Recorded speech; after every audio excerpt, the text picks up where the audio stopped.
आज हम एक ऐसी सच्चाई पर बात करने जा रहे हैं जो हमारे समाज के लिए एक गहरा सवाल बन चुकी है। ये कहानी है उन मासूम लड़कियों की जो अपने घरों से गायब हो गई, कभी खेलते हुए, कभी स्कूल जाते हुए, तो कभी रोज़मर्रा के कामों के बीच।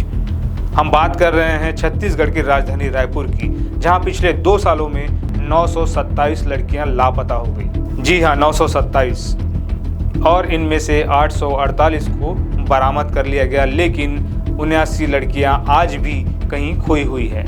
ये आंकड़े सिर्फ नंबर नहीं है दोस्तों, ये हर नंबर के पीछे एक परिवार की उम्मीद, एक माँ की आंसुओं भरी रातें और एक बेटी की अनसुनी कहानी छुपी है।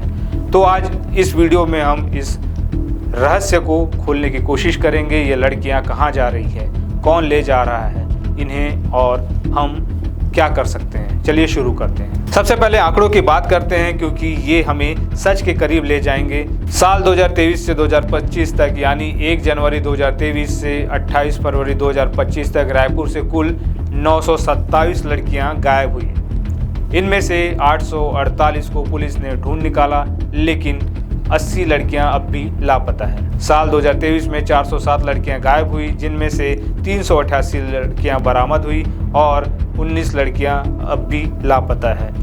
फिर 2024 में 457 लड़कियां लापता हुई, जिनमें से 423 को वापस लाया गया, लेकिन 34 लड़कियां अब भी गायब हैं। और 2025 के पहले 2 महीनों में जनवरी और फरवरी में 63 लड़कियां गायब हुई, जिनमें से 37 लड़कियों को बरामद किया गया, जबकि 26 लड़कियों की तलाश अब भी जारी है। ये आंकड़े सुनने में भले ही सूखे सूखे लगे, लेकिन हर नंबर के पीछे एक जिंदगी है जो कहीं खो गई है। सवाल ये है, लड़कियां जा कहाँ रही है। 6 मार्च 2025 को एक खबर ने सबको चौंका दिया। बिहार के रोहतास जिले से 41 लड़कियों और बालिकाओं को बरामद किया गया, और हैरानी की बात यह है कि इसमें रायपुर की 4 लड़कियां भी शामिल थी। ज़्यादातर नाबालिग थी। छत्तीसगढ़ पुलिस उन्हें वापस लाने के लिए बिहार पहुंची, लेकिन सवाल उठता है, ये लड़कियां रायपुर से बिहार कैसे पहुंची? क्या उन्हें बहलाया फुसलाया गया? क्या उन्हें नौकरी का लालच दिया गया, या फिर इसके पीछे मानव तस्करी का काला सच है? पुलिस का कहना है कि इन लड़कियों से पूछताछ के बाद ही सच्चाई सामने आएगी। लेकिन दोस्तों, ये पहली बार नहीं है जब छत्तीसगढ़ से लड़कियां बाहर बरामद हुई हों। ये एक पैटर्न है जो हमें सोचने पर मजबूर करता है। छत्तीसगढ़ में मानव तस्करी कोई नई बात नहीं है। ये राज्य लंबे वक्त से इस समस्या से जूझ रहा है। गरीबी, अशिक्षा और रोजगार की कमी ये वजह हैं जो तस्करों के लिए मुफीद माहौल बनाती हैं। लड़कियों को नौकरी का झांसा देकर, शादी का वादा करके, या फिर जबरदस्ती बड़े शहरों में ले जाया जाता है। दिल्ली, मुंबई, पटना जैसे शहरों के रेड लाइट इलाकों में छत्तीसगढ़ की लड़कियां मिलना अब आम बात हो गई है। बिहार के रोहतास से बरामद 41 लड़कियों की कहानी भी कुछ ऐसी ही हो सकती है। लेकिन सवाल ये है, क्या सिर्फ पुलिस की कार्रवाई से ये रुक सकता है, या फिर हमें जड़ तक जाना होगा? मानव तस्करी का धंधा बेहद सुनियोजित होता है। तस्कर पहले इलाके की रेकी करते हैं। वो गरीब परिवारों को टारगेट करते हैं, जहां माता पिता मजदूरी करते हैं और बच्चियां अकेली रहती है। फिर उन्हें नौकरी का लालच दिया जाता है। बेटी दिल्ली में अच्छी नौकरी है, 10 से 15 हज़ार महीना कमा लेगी।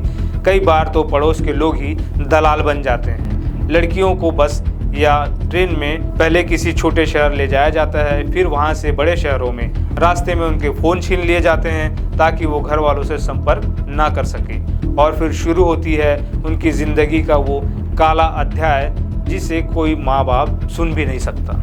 रायपुर पुलिस लगातार कोशिश कर रही है। 927 में से 848 लड़कियों को बरामद करना कोई छोटी बात नहीं है। मतलब 91% से ज़्यादा केस में वो कामयाब रही। लेकिन बाकी 79 लड़कियां कहाँ हैं? पुलिस के सामने कई चुनौतियां हैं। पहली, तस्करी का नेटवर्क इतना बड़ा है कि उसे ट्रैक कर पाना मुश्किल है। दूसरी, कई बार परिवार वाले FIR दर्ज करने में देरी करते हैं, जिससे तस्करों को वक्त मिल जाता है। तीसरी, लड़कियों को ढूंढने के बाद उनकी काउंसलिंग और पुनर्वास की व्यवस्था भी एक बड़ी समस्या है। फिर भी पुलिस की कोशिशें जारी है। रोहतास से लड़कियों को लाने के लिए टीम भेजना इसका सबूत है। अब एक पल के लिए सोचिए उस माँ बाप के बारे में जिनकी बेटी रात को घर नहीं लौटी।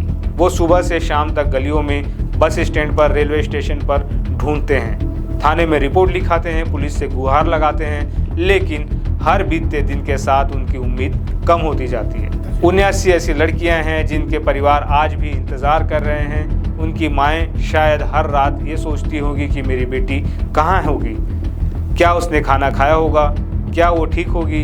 ये दर्द सिर्फ वही समझ सकता है जो इसे जी रहा है। सब कुछ इतना निराशाजनक नहीं है। 848 लड़कियों का बरामद होना एक उम्मीद की किरण है। इनमें से कई अपनी ज़िंदगी फिर से शुरू कर रही हैं। कुछ को उनके परिवारों ने अपनाया, कुछ को एनजीओ की मदद से नई राह मिली। ये थी रायपुर की उन 927 लड़कियों की कहानी, जिनमें से 79 लड़कियां आज भी है लापता। ये वीडियो सिर्फ जानकारी देने के लिए नहीं है, बल्कि आपको ये सोचने के लिए मजबूर करने के लिए है, क्या हम अपने आसपास की लड़कियों की सुरक्षा के लिए कुछ कर सकते हैं? क्या हम अपने बच्चों को सही और गलत की पहचान सिखा सकते हैं? जवाब आपके पास है। अगर आपको ये वीडियो पसंद आया तो लाइक करें, अपने दोस्तों और परिवार के साथ शेयर करें और चैनल को सब्सक्राइब करना ना भूलें। कमेंट में बताएं कि आप इस बारे में क्या सोचते हैं।